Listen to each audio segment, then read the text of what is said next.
Hello students, welcome back. ये 1 mark का question ये 2018 के एग्जाम में पूछा गया था। आपने इस प्रोग्राम की आउटपुट बतानी है। So let's start executing this program. यहाँ पे आप एक ग्लोबल वेरिएबल डिक्लेयर करना चाहते हो जिसका नाम है काउंटर, जो कि एक इंटीजर है और उसे इनिशियल वैल्यू दी गई है 0। ओके, सो एक ग्लोबल वेरिएबल डिक्लेयर हुआ जिसे हमने 0 साइन कर दिया और ये इंटीजर टाइप का है। अब सभी ग्लोबल वेरिएबल डाटा सेक्शन में डिक्लेयर होंगे, यानी कि प्रोग्राम की एड्रेस स्पेस में एक जगह होगी डाटा सेक्शन, वहां पे ये ग्लोबल वेरिएबल्स डिक्लेयर्ड हैं। और इस प्रोग्राम में सिर्फ एक ही ग्लोबल वेरिएबल यूज हो रहा है, तो एक ग्लोबल वेरिएबल वहां पे हमने डिक्लेयर कर दिया। उसके बाद एग्जीक्यूशन स्टार्ट होगी मेन फंक्शन से। Okay, so this is the main function. यहां से हम प्रोग्राम स्टार्ट करेंगे।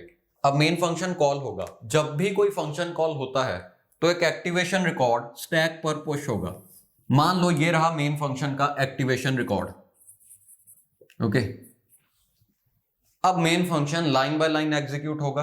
इस फंक्शन में पहली लाइन ही एक और फंक्शन को कॉल कर रही है, और आपको पता है जब भी कोई फंक्शन कॉल होगा तो स्टैक पर उस फंक्शन के लिए एक एक्टिवेशन रिकॉर्ड पुश हो जाएगा। तो ये जो एक्टिवेशन रिकॉर्ड अभी पुश हुआ है ये इस फंक्शन के लिए है जो हमने अभी कॉल किया है। ओके, अब जब भी इस फंक्शन की सारी लाइंस एग्जीक्यूट हो जाएंगी, यानी कि जो नया फंक्शन हमने कॉल किया जब वो कंप्लीटली एग्जीक्यूट हो चुका होगा, तो हम वापस मेन फंक्शन पर ही आएंगे और ये बची हुई लाइन हम एग्जीक्यूट कर देंगे। Okay, so let us call it last line.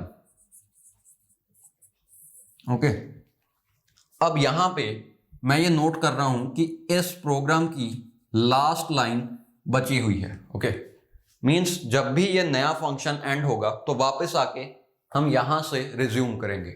अब देखो, नए फंक्शन को हमने वैल्यूज पास की 4 और 81, तो 4 मिलेगा a को और b को जो वैल्यू मिलेगी वो होगी 81। ये दोनों लोकल वेरिएबल्स हैं।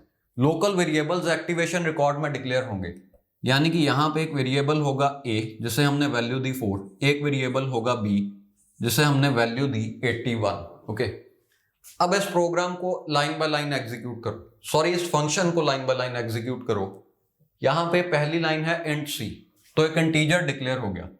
ये c लोकल वेरिएबल है तो ये एक्टिवेशन रिकॉर्ड में ही डिक्लेयर होगा। Okay, next line says counter plus plus, तो काउंटर ये रहा, इसे इंक्रीमेंट कर दो। Okay, next line says if b is equal to 3, क्या b 3 के इक्वल है? नो, b इज 81, तो ये कंडीशन फॉल्स है। इफ की कंडीशन फॉल्स है यानी कि आप एल्स वाली लाइन को एग्जीक्यूट करोगे तो ये लाइन एग्जीक्यूट होगी c is equal to call c a comma b divided by 3, यानी कि हम c को इस वेरिएबल को कोई वैल्यू असाइन करना चाहते हैं। कौन सी वैल्यू? जो ये फंक्शन कॉल रिटर्न करेगी। ओके, अब देखो इस फंक्शन को हम कॉल करेंगे तो एक एक्टिवेशन रिकॉर्ड पुश होगा। फिर ये जो नया फंक्शन हमने अभी कॉल किया है इसकी सारी लाइंस एग्जीक्यूट होंगी, और जब ये फंक्शन एंड होगा तो ये कोई वैल्यू रिटर्न करेगा। वो वैल्यू हम c को असाइन करना चाहते हैं। ओके, मींस जब ये नया फंक्शन एंड होगा तब यहीं से हमें रिज्यूम करना पड़ेगा ये current function. Okay, that means let us label this line, so I am writing it as line number j। तो जब भी ये नया फंक्शन एंड होगा हम यहीं से रिज्यूम करेंगे करंट फंक्शन को। सो आई एम रिमेंबरिंग इट कि लाइन नंबर j से हमें ये स्टार्ट करना है जब ये फंक्शन एंड हुआ। अब इस फंक्शन की बात करते हैं। इसे हमने पास किया a यानी कि 4 और b डिवाइडेड बाय 3 यानी कि 81 डिवाइडेड बाय 3, तो ये वैल्यूज मिल जाएंगी इन a और b को। तो इस a को जो वैल्यू मिली वो है 4 और b को जो वैल्यू मिली वो है 27। ओके, अब इस नए फंक्शन को स्टार्ट करो लाइन नंबर 1 से, इंट c, यानी कि यहां पे भी हम c नाम का वेरिएबल डिक्लेयर कर रहे हैं। काउंटर प्लस प्लस यानी कि इसे इंक्रीमेंट करके बना दो 2, फिर if b is equal to 3, b तो 27 है, 3 नहीं है, यानी कि दोबारा से यही लाइन एग्जीक्यूट होगी। तो यहां पर इस वेरिएबल c को, इसको हम एक वैल्यू असाइन करना चाहते हैं। कौन सी वैल्यू? जो इस फंक्शन कॉल से रिटर्न होगी। अब क्योंकि यहां पे फंक्शन कॉल हो रहा है तो एक एक्टिवेशन रिकॉर्ड पुश होगा। उस एक्टिवेशन रिकॉर्ड में नए फंक्शन के सारे वेरिएबल्स डिक्लेयर होंगे। तो ये a और b नए फंक्शन के वेरिएबल्स हैं, यहां पे डिक्लेयर हो गए। इन्हें जो वैल्यूज हमने यहां से पास की वो है a और b डिवाइडेड बाय 3। तो a 4 है, ये ऐसे का ऐसे ही पास हो गया, और b डिवाइडेड बाय 3 यानी कि 9। ओके, अब देखो जो नया फंक्शन यहां पे हमने कॉल किया वो जो भी वैल्यू रिटर्न करेगा उसे हम c को असाइन करना चाहते हैं, यानी कि जब ये फंक्शन एंड होगा तो हम लाइन नंबर j से ही बिगिन करेंगे या रिज्यूम करेंगे। ओके, अब देखो नए फंक्शन में इसमें पहली लाइन है इंट c, तो यहां पे एक वेरिएबल c डिक्लेयर हो गया, फिर काउंटर प्लस प्लस यानी कि काउंटर को हमने बना दिया 3, उसके बाद है if b is equal to 3 जो अभी भी फॉल्स है क्योंकि b 9 है, तो फिर से हम फंक्शन को कॉल करेंगे। तो फंक्शन कैल सी दोबारा से कॉल हो गया जिसमें हमने पास किया 4 and 9 divided by 3 which is 3। Okay, तो यहां से जो वैल्यू रिटर्न होगी वो हमें सी को असाइन करेंगे, यानी कि हमें अभी भी लाइन नंबर जे से ही रिज्यूम करना है। ओके, जब ये फंक्शन एंड होगा तो इस फंक्शन के लिए लाइन नंबर जे से शुरू करेंगे। अब नए फंक्शन में दोबारा से एक वेरिएबल सी डिक्लेयर होगा और इसे इंक्रीमेंट करके हम 4 बना देंगे। ओके, अब जब ये लाइन आएगी तो b इज इक्वल टू 3 अब ट्रू होगा क्योंकि b की वैल्यू अब 3 है। ओके, अब ये लाइन ट्रू है यानी कि आप रिटर्न स्टेटमेंट को एग्जीक्यूट करोगे, तो रिटर्न a इंटू ए है 4 यानी कि हम 4 क्यूब रिटर्न करना चाहते हैं, तो ये फंक्शन इसे 4 क्यूब रिटर्न कर देगा। क्योंकि इस फंक्शन ने रिटर्न स्टेटमेंट एग्जीक्यूट कर दी तो इसका एक्टिवेशन रिकॉर्ड पॉप हो जाएगा, यानी कि ये तीनों वेरिएबल्स डिलीट हो जाएंगे। ओके, अब देखो c को यहाँ पे हमने कोई वैल्यू असाइन भी नहीं की, उससे पहले ये डिलीट हो गया। ओके, देखो c इस लाइन में डिक्लेयर हुआ और हमने 1 2 3 लाइंस एग्जीक्यूट की, इनमें से किसी भी लाइन ने c को कोई वैल्यू नहीं दी, उससे पहले ये पॉप हो गया।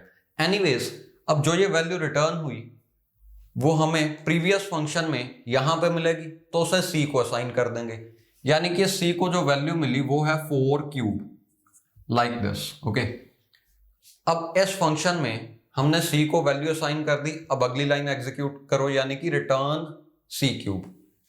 अब ये ये function return c cube execute करेगा, रिटर्न एग्जीक्यूट करना यानी कि ये पॉप हो जाएगा, और c क्यूब का मतलब है 4 क्यूब का cube which is 4 power 9 like this.